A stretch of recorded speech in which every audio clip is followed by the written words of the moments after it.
So, it's pretty easy to get hyped up for things when you're really excited about them. Oh my god, hype!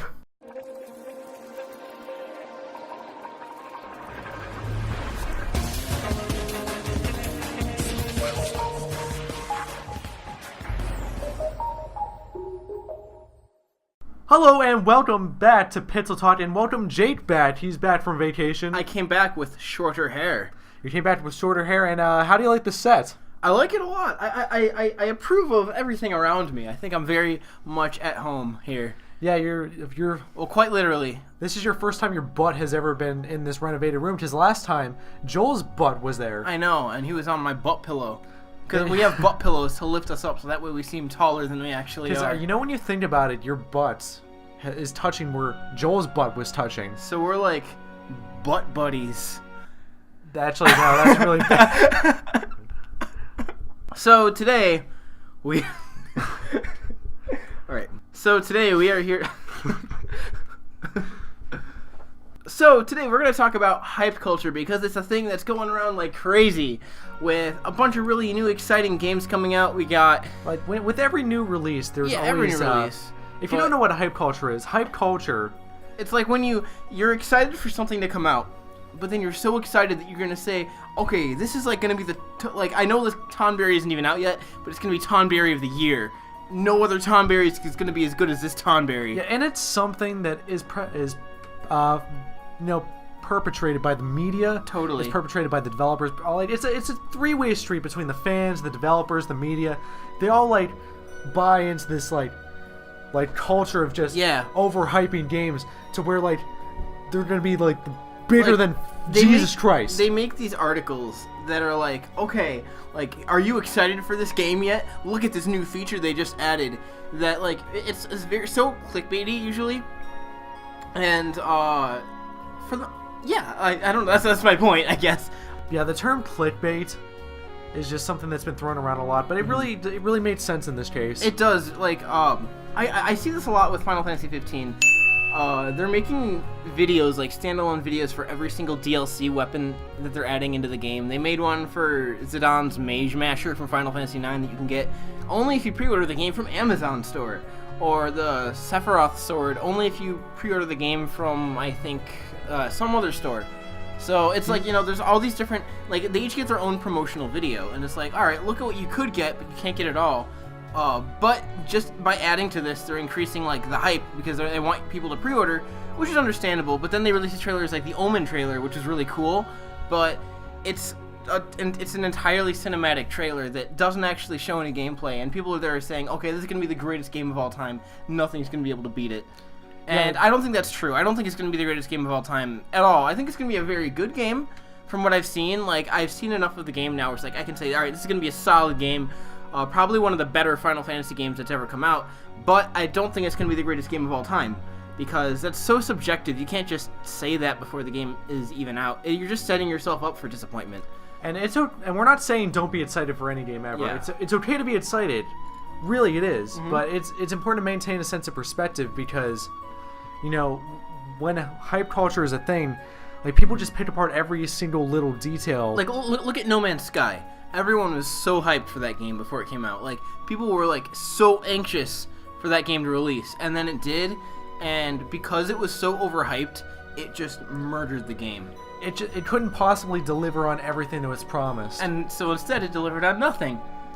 It was pretty much. It was a combination of the developers being super vague about details in the game. It was on the media for making articles about how they promised all these things, all these features that were in it, and it was on the fans for buying into that. Mm-hmm. I'm glad I sort of kept my distance from No Man's Sky. On the surface, I remember talking to you about it before it released. I'm like, wow, this game actually looks really cool. I love exploring. I'm not too big on survival, but just exploring a bunch of different planets that are different each time, that sounds amazing. And I remember seeing videos this could revolutionize survival and exploration games. And then the game comes out and it's just a regular game. And that's all every game is going to be. No matter how much you hype it up, at the end of the day, the game is going to come out and it's going to be a video game that people made. So it was a thing made by humans. It was a thing made by humans that aren't perfect. And there's gonna be flaws, there's gonna be bugs. Like, even games that we consider the best games of this and the previous generation, look at The Witcher 3, look at Skyrim. They're riddled with bugs. But, people don't mind. They don't get, I'd say they get the hype they deserve because it's after the fact. The game's already out, it can stand up for itself. I even saw this with The Witcher 3, and it's the case with Final Fantasy 15 as well. Like, as it draws closer to the release, people get paranoid about everything. Yeah. Like, I saw a bunch of comments, like, panicking that Final Fantasy 15 has been apparently downgraded from its original, like, from what it looked like when in its reveal trailer back in 2013 when it was when it was rebranded. Final Fantasy 15. Yeah. I mean, you gotta remember, because they were just paranoid at the possibility of this not being the it's greatest perfect thing that they have ever experienced. Like, they're dreaming of the diamond and they don't want to get anything less. That's pretty much it. They want the... I mean, to be fair, you can also say, well, we've waited 10 years for this. And that's true. You've waited 10 years for a video game. What do you think you're going to get? Like, the video game itself, the disc isn't going to be layered with gold. It's just going to be a game. And I even saw that with The Witcher 3, as it was coming out. I was like, oh, the graphics look downgraded. It looks like a PS2 game. It doesn't look as good as I want it to. I want to play it on my high-powered PC. I'm just disappointed. I was so excited for this, and I've been nothing but just constant disappointment. So I want to tell a little story. Yeah. About a little personal experience of mine that I've had with hype culture. Story, yeah. Because I'm guilty of falling into hype culture in the past. Yep. And we all are. Mm-hmm. I've learned to kind of temper my expectations a bit while still maintaining that sort of cautious optimism. Yeah. Anyways, that's my little experience. So so early 2015, I was super excited for Fallout 4. Yeah. You were. I bought into the E3 press conference, and they showed a lot of awesome features. Yeah, I remember that they delivered on for the most part. I remember when the app came out for the iPhone, you taped it to your wrist. Oh yeah, so the little Pip boy. I actually taped it to my wrist. Yeah, so you could do that. That's cool. Anyways, for months I was just buying into the hype. It is all I ever thought about up until its release last November. Mm-hmm. And lo and behold, when I played it, I had fun for a little while, but I couldn't help but feel just the slightest bit underwhelmed by the stuff they didn't deliver on.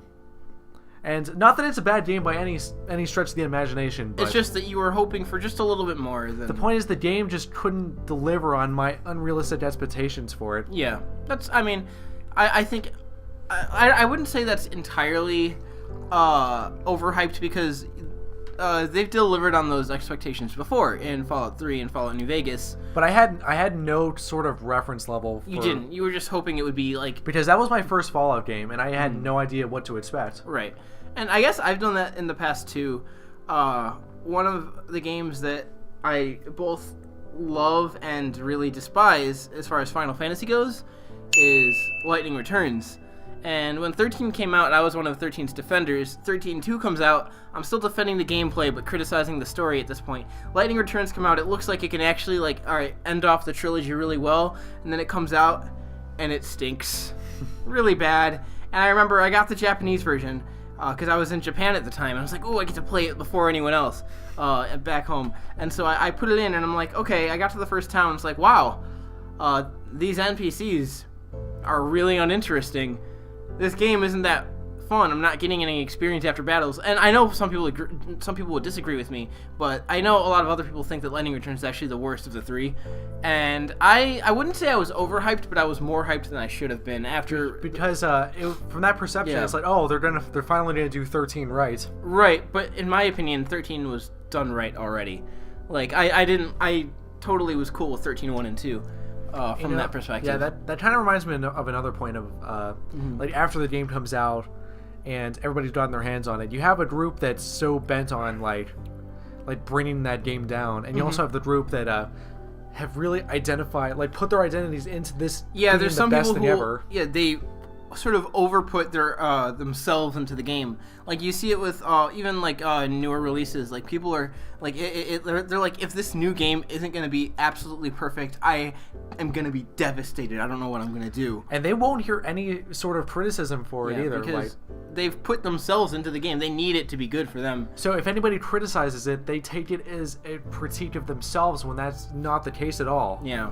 So, and I mean, this is, I'd say, pretty apparent in like the Blizzard fan base from time to time. Oh, totally. And I mean, they make good games, so I can't criticize them. But any criticisms that they do get, like Overwatch with the loot boxes, like any legitimate complaints of Overwatch, like they just won't hear it. They won't hear it. They won't hear it at all. I love the game, but the fan base is really, really sensitive. Yes. That's not all of them. Not all of them, but sensitive is the right word. You have to be careful. Anyway, that's just like our thing. We wanted to talk to you today about how dangerous it can be to overhype things before they come out, and it's important, I think, to keep an open mind when new games release and look at it with a fresh perspective that only you can create. Don't let other people's opinions formulate your own, but keep in mind what other people are saying at the same time. I think it's good to like, that's pretty much it. I'd say keep in mind your own opinion next to everyone else's, but don't let other people's affect your own. Yeah, and maintain a sense of perspective. Yes, definitely. Like be excited for your favorite games coming out. Look forward to it. But also think about how you're going to think about that game 5 years from now, because that's what you're really going to think about that game for the rest of your life, more than likely. So anyways, that was another episode of Pixel Talk. That was. So why don't you comment below? Tell us what you think about this whole hype culture thing. Mm-hmm. Yeah. Also, you can tweet us at our Twitters. I have a. Excuse me. Oh my goodness. My mouth didn't want to talk there. I have a new Twitter, by the way. It's the same Twitter. I just changed the Twitter handle because I changed my username on YouTube. I'm now Talem Splash. So at Talem Splash. And everybody else's Twitter is the same. Our own EXP Twitter is the same still. So you can also follow our Twitch. So we'll be streaming from time to time. Yeah. So thank you guys so much for watching, and we'll see you in the next Pixel Talk. All right. See you guys later.